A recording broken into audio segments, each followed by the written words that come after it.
बहुएं बाजार नहीं जाती। सुबह का समय होता है, घर के बाकी लोग अपने अपने काम में लगे होते हैं।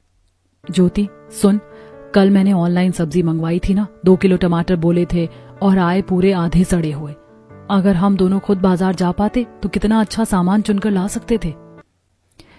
हाँ दीदी, मैं भी यही सोच रही थी। चावल भी देखो कैसे अधपके निकल आए। सच में अगर हमें भी कभी कभी बाजार जाने दिया जाता तो घर खर्च 4 गुना कम हो जाता। लेकिन तू जानती है, दादी सास ने सुन लिया तो बवाल हो जाएगा। दोनों बहुएं हंसते हुए बात कर रही होती है कि तभी पीछे से एक मजबूत सख्त भारी आवाज आती है। ये मैंने क्या सुना? दोनों बहुओं का चेहरा एकदम सफेद पड़ जाता है। दोनों धीरे धीरे पलटती हैं। पीछे विमला देवी खड़ी होती हैं, आंखें बड़ी, हाथ में लकड़ी की छड़ी और चेहरे पर सबसे गुस्से वाला एक्सप्रेशन होता है। क्या क्या बातें हो रही थी बाजार की? तुम्हें पता है ना, हमारे घर के रीति रिवाज में बहुएं बाजार नहीं जाती, फिर भी तुम दोनों हंस हंस कर बाजार बाजार कर रही थी। शिल्पा और ज्योति एक दूसरे को देखती हैं, दोनों के हाथ कांपने लगते हैं। फिर धीरे धीरे शिल्पा आगे बढ़ती है। नहीं दादी जी, वो हम जाने की बात नहीं कर रहे थे, बस ऐसे ही सामान की बात कर रहे थे, जाने की नहीं। हाँ दादी जी, हम तो बस ऑनलाइन का सामान खराब आया था वो बता रहे थे। हमारे मन में ऐसा कुछ नहीं कि हम बाजार जाएं, हम तो बस घर का हिसाब ठीक करने की बात कर रहे थे। दादी सास 2 कदम आगे बढ़ती हैं, दोनों बहुएं पीछे हो जाती हैं। दादी की नजरों में अब भी शक होता है। सुन लो दोनों, हमारे घर की जो परंपरा है वो परंपरा है, मेरे जमाने से चल रही है और जब तक मैं जिंदा हूँ इस घर की बहुएं दहलीज के बाहर पैर नहीं रखेंगी। बाजार बिल्कुल नहीं। शिल्पा सिर झुका लेती है। ज्योति के होंठ कांपते हैं। दोनों के चेहरे पर असहाय डर साफ दिखता है। और अगर अगली बार ऐसी बात मेरे कानों में ना आए तो याद रखना। जी दादी जी, माफ कर दीजिए दादी जी, आगे से नहीं होगा। दादी सास छड़ी टेकते हुए आंगन से बाहर चली जाती हैं। दोनों बहू की हवाइयां उड़ जाती हैं। जैसे ही दादी सास चली जाती है, ज्योति धीरे से शिल्पा के पास झुकती है। दीदी, हम कब तक ऐसे डर डर के जिएंगी? सच कहूं तो मुझे अब ये परंपरा समझ नहीं आती। ज्योति, बस एक बार सही मौका मिल जाए फिर हम दोनों बदलेंगी। शाम के समय आंगन में कुर्सी पर बैठी कपड़े तय कर रही होती है। तभी गेट पर हॉर्न बजता है। वो चौंक कर दरवाजे की तरफ दौड़ती है। शिल्पा की 2 कॉलेज वाली दोस्तें अन्वी और रिद्धि अंदर आते ही और चिल्लाती हैं। अरे यार शिल्पा, तो बिल्कुल गुम सी हो गई है। शादी के बाद दोस्त भूल गई क्या? चल ना, आज साथ चलते शॉपिंग। सिटी मॉल में 50% की भारी भरकम सेल लगी है। शिल्पा का चेहरा एकदम उतर जाता है। वो हल्की सी शर्मिंदगी और मजबूरी भरी मुस्कान देती है। यार तुम्हें तो पता है, मेरी दादी सास बाजार जाने नहीं देती और मैं तो क्या, ज्योति भी बाहर नहीं जा सकती। दोनों दोस्त एक दूसरे को आश्चर्य से देखती हैं। लेकिन क्यों आज के टाइम में भी ऐसी पाबंदी? बस रीति रिवाज कहकर रोक देती है। कहती है हमारे खानदान की बहुएं बाजार में नहीं घूमती। शिल्पा, तू कभी बात करके देखना, कभी तो मना लेगी। तू हाँ कर दे, 2 कदम बाहर निकलेगी तो दुनिया नहीं बदल जाएगी। काश इतनी आसानी से हो जाता। उसकी दोनों दोस्त निराश से वापस चली जाती हैं। ड्राइंग रूम में पूरा परिवार बैठा होता है। दादी सास अचानक बोल उठती हैं। सुनो सब लोग, अब मेरे तीसरे पोते शुभम की भी शादी कर दो। मेरे पास ज्यादा समय नहीं है, मैं बस उसकी शादी देख लूं, फिर चैन से मर जाऊंगी। सब चौंक जाते हैं। अरे माँ, क्या बेकार की बातें कर रही हो आप लंबी उम्र पाओगी। माँ जी, शुभम की शादी के लिए हम लड़की तलाश रहे हैं, कुछ दिनों में पक्का हो जाएगा। हाँ हाँ, पर जल्दी करो, इस घर में एक और पोत बहू आनी चाहिए जो घर का मान बढ़ाए। बहुएं एक दूसरे को देखती हैं। अगले दिन सब लड़की वालों के घर जाते हैं। पूरे परिवार की गाड़ियां रुकती हैं। सब सज धज कर लड़की को देखने जाते हैं। लड़की सुशील, पढ़ी लिखी और सुंदर होती है। सबको पसंद आती है। बस रिश्ता पक्का, ऐसी बहू चाहिए हमारे घर में। लड़की के माता पिता भी खुश हो जाते हैं। सब बात तय हो जाती है, पर शिल्पा और ज्योति के दिल में एक डर बैठ जाता है। नई बहू भी हमारी तरह कैद हो जाएगी। पूरे घर में हलचल है। फूलों की महक, लाइट्स, रंगोली और बीच में डेकोरेशन वाले काम कर रहे होते हैं। तभी डेकोरेटर अपनी फाइल लेकर बहुओं के पास आता है। बहन जी, कुछ फूल कम पड़ गए हैं, गेंदे और रजनीगंधा लेने बाजार से कोई भेज दीजिएगा। नहीं, हम बाजार नहीं जा सकती। हमारे घर की बहुएं बाजार नहीं जाती। आप सामान हमें लिख कर दे दीजिए, हमारे पति आएंगे तो वो जाकर ले आएंगे। क्या? अरे 21वीं सदी में होकर भी आप 100 साल पुराने जमाने की बात कर रही हैं। वो इधर उधर देखता है। इतने बड़े और आधुनिक घर में इतनी पुरानी सोच। अरे बहन जी, आजकल तो गांव की औरतें भी खुद सामान लाती हैं और आप लोग। शिल्पा और ज्योति शर्म से जमीन में गड़ जाती हैं। शादी हो जाती है और नई बहू धूमधाम से घर आती है। शादी का अगला दिन है। कमरे में हल्की हल्की फूलों की खुशबू, दीवार पर लाइटिंग, पलंग के पास नेहा अपने सैटिन दुपट्टे के साथ खेलते हुए बैठी होती है। शुभम अलमारी में कपड़े रख रहा होता है। शुभम, सुनो ना, चलो ना बाहर, यहाँ का बाजार बहुत खूबसूरत लगता है। सब कहते हैं शाम को लाइटिंग ऐसी होती है कि दिल खुश हो जाए। चलो ना, घूम आते हैं। वो सब कुछ मासूमियत से बोलती है। शुभम थोड़ा असहज होकर रुकता है, फिर बिना उसकी तरफ देखे कपड़े तय करते हुए कहता है, नहीं, मैं नहीं जा रहा। ओहो, अच्छा ठीक है, तुम नहीं चल रहे हो तो कोई बात नहीं, मैं अकेली ही चली जाती हूँ। वैसे भी शाम की हवा बहुत प्यारी होती है। वो हंसकर दुपट्टा संभालती है और उठने लगती है। तभी शुभम एकदम तेज आवाज में बोलता है, ये तुमने बात आज कह दी, आज के बाद ऐसा मत कहना। नेहा चौंक कर उसी जगह रुक जाती है। उसकी खुशी एकदम थम जाती है। चेहरा धीरे धीरे चिंता से भर जाता है। क्यों? मैं तो बस घूमने की बात कर रही थी। हमारे घर में एक रूल है, यहाँ की बहुएं बाजार अकेली नहीं जा सकती, और अगर जाना हो तो सिर्फ पति के साथ, अकेले जाने की इजाजत नहीं है। आप मजाक कर रहे हो ना? आज के टाइम में भी ऐसी रूल कौन रखता है? नहीं नेहा, मैं मजाक नहीं कर रहा। आज के बाद बाजार का नाम लेना भी बंद कर देना। दादी माँ तुम पर बहुत गुस्सा करेंगी, और इस घर का रूल सबको मानना पड़ता है। मेरी मम्मी ने माना, दोनों भाभीियों ने माना, और अब तुम्हें भी मानना पड़ेगा। यहाँ की बहुएं बाजार नहीं जाती। नेहा के चेहरे से चमक धीरे धीरे गायब हो जाती है। अगले दिन सुबह सुबह तीनों भाई ऑफिस जाने की जल्दी में हॉल में खड़े अपने अपने जूते पहन रहे होते हैं। रसोई से शिल्पा प्लेट में पराठे देते हुए बाहर आती है। सुनो राहुल, आज ऑफिस से लौटते हुए चिंटू के लिए नया स्कूल बैग और जूते ले आना। उसके जूते पुराने बिल्कुल फट गए हैं। अरे हाँ ठीक है, ले आऊंगा, तुम लिस्ट बना देना। इतने में पीछे से छोटी बहू नेहा पानी का गिलास लेकर आती है। वो शिल्पा को देखते हुए मुस्कुराती है। दीदी, इतनी छोटी छोटी चीज भी भैया से कहती हूँ। आजकल के मॉडर्न जमाने में भी आप लोग इतनी छोटी बात के लिए भी भाइयों पर डिपेंड हो जाते हो। हर इतना सा बैग तो आप खुद बाहर जाकर ले आती। बाजार है भी कितना दूर, बस 5 मिनट। शिल्पा की मुस्कुराहट अचानक फीकी पड़ जाती है। नेहा, मम्मी जी ने खुद बताया था ना कि हम बहुओं का बाहर जाना उतना अच्छा नहीं माना जाता यहाँ। क्या? इतना बड़ा घर, इतना मॉडर्न परिवार, लेकिन बहुएं बाहर नहीं जा सकती? ये मजाक है क्या? नहीं, ये कोई मजाक नहीं है। मैं तो रोज सुन रही हूँ, बाजार जाना मतलब लक्ष्मण रेखा पार करना। सारी शॉपिंग मम्मी जी, ससुर जी या तीनों भाई लोग करते हैं। हम बहुओं को बाजार जाने की मनाही है। नेहा एकदम से चुप हो जाती है। उधर शिल्पा घबराकर बात काटने की कोशिश करती है। अरे नेहा, तुम अभी घर में नई हो, धीरे धीरे सब समझ आ जाएगा। ये सालों से चला आ रहा है, नियम है, दादी सास ने बनाया है। तीनों भाई वहां खड़े असहज हो जाते हैं, पर परिवार की यह परंपरा जानते हुए वे कुछ नहीं कहते। तीनों ऑफिस के लिए निकल जाते हैं। दरवाजा बंद होते ही नेहा तेज आवाज में पूछती है, भाभी प्लीज सच बताइए, आप लोग सच में अकेले बाजार नहीं जा सकते? शिल्पा नेहा के पास आकर कुर्सी पर बैठ जाती है। उसकी आंखों में एक अजीब सी बेबसी होती है। हाँ नेहा, ये बिल्कुल सच है। इस घर में बहुएं बाजार नहीं जाती। बाहर का काम मर्दों का माना जाता है। पर क्यों? किस जमाने में रहते हैं आप लोग? यहाँ कोई जंगल थोड़ी है। नेहा, मैंने भी पहली बार ऐसा नियम सुना था। मुझे भी मजाक लग रहा था, लेकिन मजाक नहीं। हम जब मायके जाते हैं ना, तब जमकर बाजार घूमते हैं, क्योंकि यहाँ तो बाहर कदम रखने को भी इजाजत नहीं है। मतलब अपने मायके में पूरा घूमना फिरना और ससुराल में बहुओं के लिए नो एंट्री, ये कौन सा रिवाज है? शिल्पा के चेहरे पर एक चुप्पी उतर आती है, जैसे वो बहुत कुछ कहना चाहती हो लेकिन कह नहीं पा रही हो। मुझे लगता है इस घर की दादी सास ने अपने जमाने का एक डर बनाकर रखा है, लेकिन असली तकलीफ ये है कि आज भी कोई उसे बदलने की हिम्मत नहीं करता। नेहा खिड़की से बाहर सड़क को देखती है, जहां औरतें, लड़कियां, कॉलेज की छात्राएं सब घूम रही होती हैं। शाम का समय होता है। चाय पीते हुए सास और ससुर बात कर रहे होते हैं। मैंने तो जैसे तैसे अपने टाइम में सह लिया था, लेकिन ये बहुओं के लिए बिल्कुल भी सही नहीं है। आजकल की बहुएं बाजार जाती हैं, अपना आधे से ज्यादा काम खुद संभालती हैं, पर यहाँ तो पता नहीं कैसी दीवार खड़ी कर रखी है माँ जी ने। अरे जैसे तुमने झेल लिया था, ये बहुएं भी झेल ही लेगी। और जब माँ ने ये परंपरा बना ही दी है, तो इसमें हम क्या कर सकते हैं। मुझे आज भी याद है, जब मैं छोटा था, दादा दादी तुम्हारी मेरी माँ को घर से निकलने नहीं देते थे, और अब वही तुम सबके साथ हो रहा है।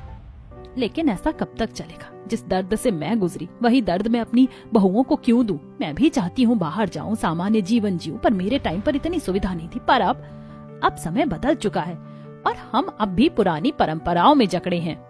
अरे छोड़ो भी, तुम इतना सोच क्यों रही हो? दुनिया का बोझ अपने सिर पर मत ले लिया करो। सास चुप हो जाती है, पर उनके चेहरे पर साफ दिखता है कि यह नियम उन्हें भी पसंद नहीं है। वो भी बदलाव चाहती हैं, पर माँ जी के डर से उनसे एक शब्द भी नहीं निकलता। अगले दिन दोपहर को अचानक पूरे घर की लाइट चली जाती है। तीनों बहुएं रसोई और कमरों में काम कर रही होती हैं। अरे ये क्या, पूरा घर अंधेरे में? लगता है फ्यूज उड़ा है। मैं इलेक्ट्रीशियन को कॉल करती हूँ। थोड़ी देर बाद इलेक्ट्रीशियन आता है। मेन बोर्ड खोलकर 2 मिनट में देखकर बोलता है, दीदी इसमें एक फ्यूज उड़ा है, नया लगाऊंगा।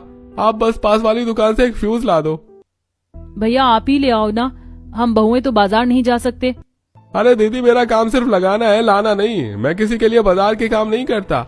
आप जिसे चाहे भेज दीजिए। कोई बात नहीं भैया, जब फ्यूज आ जाएगा हम आपको कॉल कर देंगे। इलेक्ट्रीशियन चला जाता है। तीनों बहुएं एक दूसरे को देखने लगती हैं। वो तीनों अपने अपने पतियों को कॉल करने लगती हैं, लेकिन तीनों भाइयों के फोन भी नहीं उठते।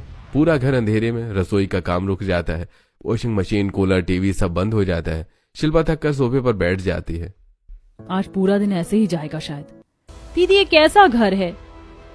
ये तो सच में जेल जैसा है। ये कौन सी रीत है कि बहुएं बाजार नहीं जा सकती? आज एक छोटा सा फ्यूज नहीं ला सकते और हम पूरा दिन अंधेरे में बैठे हैं। अब इसका जवाब कौन देगा?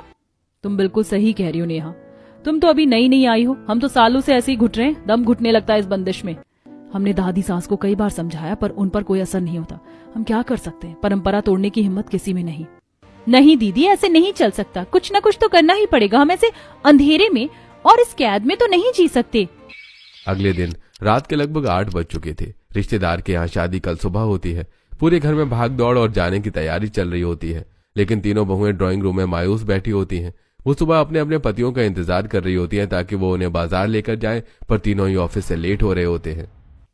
अगर इजाजत हो तो हम खुद जाकर शॉपिंग कराती। सही में अब हम कल क्या पहनेंगे? तीनों भाई रात के करीब 9 बजे थके हारे घर में आते हैं। हाथों में बाजार से पैकेट लेकर आते हैं। कमाल है आयुष, कल फंक्शन है और आज आप हमें साड़ियां दिला रहे हैं। क्या इतनी समझ नहीं? और अगर हमें जाने की इजाजत होती तो अब तक हम सब शॉपिंग फिनिश कर चुके होते। आपको पता है ना ब्लाउज सिलवाने में कितना टाइम लगता है। अब कल सुबह तक कैसे होगा ये सब?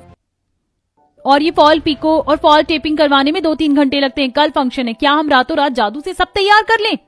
सारे पति परेशान होकर एक दूसरे को देखने लगते हैं। अरे बाबा मुझे ऑफिस से समय नहीं मिलता, मैं क्या करूं? ट्रैफिक भी बहुत था, इसलिए मैं खुद ही साड़ियां ले आया। वाह, समय आपको नहीं मिलता और आपको लगता है हमें मिलता है। घर का सारा काम और ऊपर से दादी सास की सख्त परंपराएं। आप में से कोई भी दादी से हमारे बारे में बात नहीं कर सकता। और हम तो बस ऐसे ही जी रहे हैं जैसे 21वीं सदी नहीं 90 का दशक चल रहा हो। आज भी बाजार नहीं जा सकते, आज भी अपनी पसंद की चीजें नहीं खरीद सकते। क्या यही है बहू का जीवन यहाँ? देखो हमेशा ऐसे नहीं चलेगा। हम बहुएं गुलाम नहीं। बाजार जाना कोई गुनाह नहीं होता। अगर इजाजत होती तो हम ये हालत में ना होते। ना कल की शादी के लिए टेंशन, ना रात में सिलाई वालों को ढूंढने की परेशानी। तीनों भाइयों के पास कोई जवाब नहीं होता। वो सिर्फ चुपचाप बहुओं की बातें सुनते रहते हैं। अगले दिन नेहा अपने भतीजे के बर्थडे के लिए बहुत एक्साइटेड होती है। फोन लगाती है शुभम को। शुभम सुनो ना, आज मेरे भतीजे का बर्थडे है, उसे गिफ्ट लेना है। चलो ना मेरे साथ बाजार। नेहा प्लीज, आज बहुत जरूरी मीटिंग है। मैं गिफ्ट के लिए मीटिंग खराब नहीं कर सकता, तुम समझती क्यों नहीं हो? और सीधा फोन काट देता है। नेहा वहीं खड़ी रह जाती है और उसको बहुत गुस्सा आता है। अच्छा, अब गिफ्ट भी मांगने पड़ेंगे? कब तक? वो दादी सास के कमरे की ओर बढ़ती है। दादी लकड़ी का चश्मा पहनकर स्वेटर बुन रही होती है। नेहा अंदर आती है और चेहरा शांत करती है। दादी मैं बाजार जा रही हूँ, आज मेरे भतीजे का बर्थडे है। शुभम ने मना कर दिया और मुझे गिफ्ट लाना है। नहीं, तुम बाजार नहीं जाओगी। तुम्हें पता नहीं यहाँ का माहौल क्या है। हमारी बहुएं घर की दहलीज नहीं लांघती। लेकिन दादी वो बच्चा सिर्फ 2 साल का है, मैं उसे क्या लिफाफे में पैसे दे दूं? हाँ पैसे दे देना। बर्थडे छूटता है तो छूटने दो, पर बाजार जाना सोचना भी मत। मैंने नहीं कहा तो नहीं। दादी सास की आवाज बिल्कुल अंतिम आदेश जैसी होती है। नेहा का खून खौल उठता है। वो बिना कुछ बोले कमरे से बाहर निकल जाती है। चेहरे पर गुस्सा साफ होता है। अगले दिन तीनों बहुएं चुपचाप नेहा के कमरे में बैठी होती है। रात के 10 बजे घर के सब लोग सो चुके होते हैं। दीदी मानती हूँ दादी सास ने रूल बनाया है, लेकिन क्या हम हमेशा ऐसे हाथ पैर बांध कर जिए? क्या हमारा कोई अपना मन नहीं? नेहा तुम सीधी बात बताओ, तुम सोच क्या रही हो? मैं सोच रही हूँ कल हम तीनों पड़ोस के गेट से बाहर निकलकर बाजार चुपचाप घूमने जाएं। पहले आसान सा काम, 2-3 कपड़े खरीदेंगे, फिर चाट पकौड़ी खाएंगे। नेहा तू हमें मरवाएगी। इतने सालों में हमने कभी दादी सास को झूठ नहीं बोला। नहीं, ये नहीं हो सकता। दीदी झूठ कहाँ बोल रहे? हम बस एक दिन, सिर्फ एक दिन अपने ऊपर लगे ताले खोलेंगे। हम कोई गलत काम नहीं कर रहे। थोड़ा जीना भी तो चाहिए। ज्योति और शिल्पा एक दूसरे को देखती है। उनकी आंखों में डर भी है और आजादी की चाह भी दोनों होती है। धीरे धीरे दोनों पास आकर बैठ जाती है। नेहा, हमारे दिल में भी यही बात कई बार आई थी, पर आज तुमने जोर से कह दिया। ठीक है, चलो एक दिन के लिए दादी सास की परंपरा छुट्टी पर भेज देते हैं। नेहा आगे बढ़कर दोनों के हाथ पकड़ लेती है। तीनों अपने हाथ एक दूसरे के ऊपर रखते हैं। Ready? Yes, hip hip hurray. तो तय रहा, कल हम तीनों बाजार जाएंगे। अगले दिन तीनों बहुएं हाथ में पर्स टांगे चुपचाप आंगन की तरफ बढ़ रही होती हैं। अरे ओ बहुओं, कहाँ चल पड़ी बिना किसी को खबर दिए? जरा बताना तो सही, किस काम से जा रही हो? तीनों एक पल के लिए जम जाती हैं। शिल्पा और ज्योति के हाथ पैर सुन पसीना पसीना, लेकिन नेहा आगे बढ़कर बात संभालती है। दादी, हम बाजार थोड़ी जा रहे हैं, आपको किसने कहा? हम तो बस पड़ोस में सीमा के घर जा रहे हैं। सुना है उसकी तबीयत बहुत खराब है, सोचा मिल आए। अच्छा अच्छा, वो तो बहुत नेक दिल की लड़की है। जाओ जाओ, मिलकर आओ, और हाँ, लौट कर मुझे बताना कैसी है वो। तीनों दादी को नमस्ते करके मुड़ती हैं और दूर जाकर एक दूसरे को देखकर मुस्कुरा देती हैं। तीनों बहुएं अब फ्री होती हैं और बाजार जाती हैं। पहले शॉपिंग करती हैं, फिर स्ट्रीट फूड की खुशबू हवा में घुल रही होती है। यार, कितने दिनों बाद आज असली आजादी महसूस हो रही है। हाँ, वरना तो दादी की किचन रूल बुक ही हमारी दुनिया है। आज पूरा मार्केट घूमेंगे, पहले गोलगप्पे, फिर मोमोज, फिर चूड़ी की दुकान। तीनों हंसती खिलखिलाती दुकानों में घुसती निकलती हैं। कपड़े ट्राई करती हैं, बर्गर खाती, चाट के ठेले पर खड़ी होकर। समय उड़ता है और रात हो जाती है। दादी सास बेचैन होकर सीमा के घर फोन लगाती है। अरे बेटा सीमा, मेरी बहुओं को घर भेज दे, बहुत देर हो गई है। माँ जी, आपकी बहुएं? अरे वो तो हमारे यहाँ आई ही नहीं, और हमें तो उन तीनों को देखे कई दिन हो गए। दादी सास का चेहरा एकदम सख्त हो जाता है। फोन धड़ाम से रखते हैं। उधर पति भी ऑफिस से जल्दी घर आ चुके होते हैं और सब बेचैन होते हैं। तभी दरवाजा खुलता है। तीनों बहुएं हंसती खिलखिलाती अंदर आती हैं। हाथों में कपड़ों और चूड़ियों के बैग होते हैं। दादी सास गुस्से से कांप उठती है। अच्छा, तुम तीनों इतनी चालाक हो गई कि अब मुझे भी मूर्ख बनाओगी? मेरी आंखों में धूल झोंक कर बाजार घुमाई। हे भगवान, आज तो माँ जी इन्हें जिंदा नहीं छोड़ेंगी। तुम्हें बहुओं को ठीक से संभाल कर रखना चाहिए। अब देखना माँ इनका क्या हाल करेगी। तीनों बहुओं के चेहरे उतर जाते हैं। डर के मारे हाथ पैर कांपने लगते हैं। दादी अपना हाथ सीने पर रखकर बोलती है। बहुत पर निकल आए तुम तीनों के। मेरे जीते जी मेरे रीति रिवाज तोड़ रही हो, तो मैं मरने के बाद क्या करोगी? तुम तो बस यही चाहती हो कि मैं मर जाऊं और तुम्हें पूरी आजादी मिल जाए। तीनों बहुएं घुटनों पर बैठकर रोते हुए माफी मांगती हैं। दादी, हम गलती कर बैठे, हमारा आपका दिल दुखाने का इरादा नहीं था। दादी, कभी नहीं झूठ बोलेंगे, बस एक बार माफ कर दीजिए। दादी, आप ऐसा मत बोलिए, हमें बहुत दुख हो रहा है। दादी बिना कुछ बोले गुस्से में वहां से चली जाती हैं। दादी जाते ही शिल्पा फट जाती है। नेहा, ये सब तो भारी वजह से हुआ। आज तक हमने दादी से झूठ बोलने की हिम्मत नहीं करी थी, और आज वो हमसे बहुत नाराज हो गई हैं। दीदी, मुझे लगा था थोड़ा सा घूमना गलत नहीं होगा, मैंने किसी को दुख पहुंचाने के लिए नहीं किया। दीदी, सब नेहा पर मत डालिए, हम दोनों भी उसके साथ थे, गलती तीनों की है। तीनों अपने अपने कमरों में चली जाती हैं, टूटी हुई, डरी हुई और पछतावे में डूबी हुई। अगली सुबह पूरा घर अजीब सा शांत होता है। घर में सिर्फ तीनों बहुएं और दादी सास होती हैं। बाकी सभी लोग काम पर, दुकान पर या ऑफिस चले गए होते हैं। दादी अभी भी गुस्से में होती हैं। कमरे के एक कोने में चारपाई पर बैठी होती हैं, पर आंखें तीनों बहुओं की तरफ उठाकर भी नहीं देख रही होती हैं। रसोई में शिल्पा और ज्योति चुपचाप सब्जी काट रही होती है। नेहा दादी के पास फर्श पर बैठी होती है, सिर झुकाकर अपनी उंगलियों को घुमाते हुए। अचानक दादी की सांस तेज होने लगी, चेहरे पर पसीने की बूंदें आने लगती हैं। दादी, दादी, आपको क्या हुआ? दादी का शरीर ढीला पड़ जाता है और वो धीरे धीरे नेहा की गोद में गिर जाती है। दीदी, जल्दी आओ, दादी को कुछ हो गया। शिल्पा और ज्योति बाहर भागती हुई आती हैं। अरे दादी, क्या हो गया अचानक से? मुझे नहीं पता, एकदम से चक्कर आया उन्हें, हमें इन्हें अस्पताल लेकर जाना होगा। क्या पागल हो नेहा, दादी अगर अस्पताल गई तो उनकी तबीयत और बिगड़ जाएगी। वो तो रीति रिवाज वाली है, हॉस्पिटल जैसा नाम सुनकर ही परेशान हो जाती हैं। अब बस परंपराएं बाद में, दादी की जान पहले। अगर हम आज टाइम पर नहीं पहुंचे तो कुछ भी हो सकता है। हाँ, चलो पास वाले बाजार में ही हॉस्पिटल है, वहीं ले चलते हैं, सबसे पास वही है। तीनों मिलकर दादी को उठाकर बाहर लेकर आती हैं। नेहा दादी का सिर अपनी गोद में रखकर ऑटो में बैठ जाती है। ऑटो पूरी स्पीड से हॉस्पिटल की तरफ भागता है। नेहा दादी का हाथ कसकर पकड़े बैठी रहती है। दादी, प्लीज आंखें खोलो, हम आ गए हैं, प्लीज दादी। डॉक्टर आते ही दादी को इमरजेंसी में ले जाते हैं। कुछ देर बाद डॉक्टर बाहर आते हैं। देखिए, आप लोगों ने सही समय पर लाया। इनका ब्लड प्रेशर बहुत लो हो गया था, इसी चक्कर से इन्हें चक्कर आ गया था। कुछ तनाव में लग रही है, इन्हें आराम और दवा की जरूरत है। तीनों बहुएं एक दूसरे को राहत और डर के मिले जुले भाव से देखती हैं। आंखों में आंसू और दिल हल्का होता है। थोड़ी देर में तीनों बेटे भी हॉस्पिटल पहुंच जाते हैं।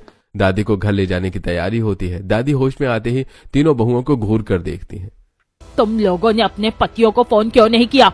हॉस्पिटल तुम क्यों लेकर आ गई महारानियों? तीनों बहुएं चुप सिर झुकाए हुए। दादी हमने फोन किया था पर किसी ने उठाया नहीं। आपकी तबीयत बहुत खराब थी, हमें लगा देर हो जाएगी। तुम तीनों ने तो मेरी नाक में दम कर रखा। बेटे हैं, पति हैं, और तुम तीनों बहुएं चली आई हॉस्पिटल। दादी हमारे लिए तो आप ही सबसे जरूरी हैं। हम इस हालात में कैसे इंतजार कर सकती थी।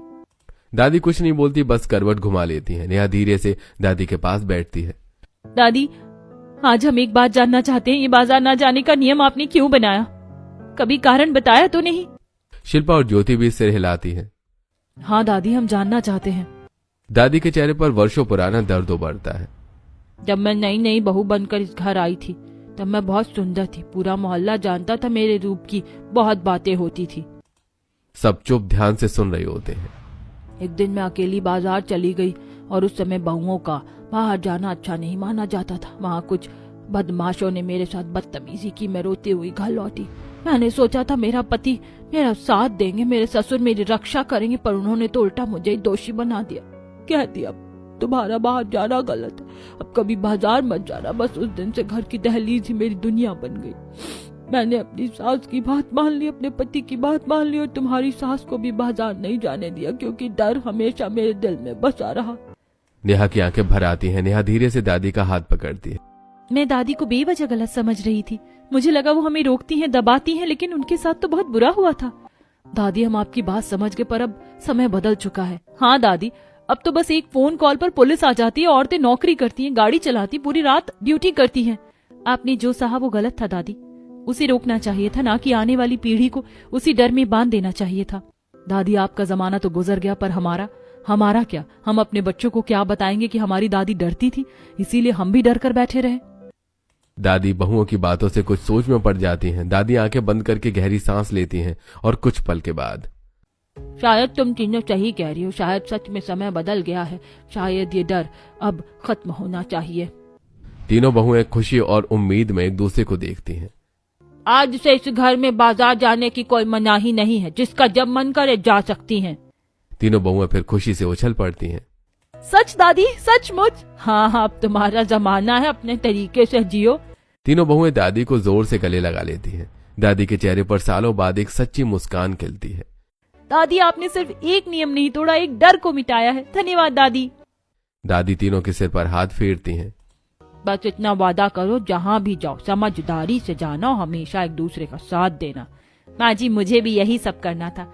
क्या ये तो मैं पहले कर देती तो सब ठीक हो जाता। दादी हंस देती हैं और इसी हंसी के साथ घर में एक नई शुरुआत होती है।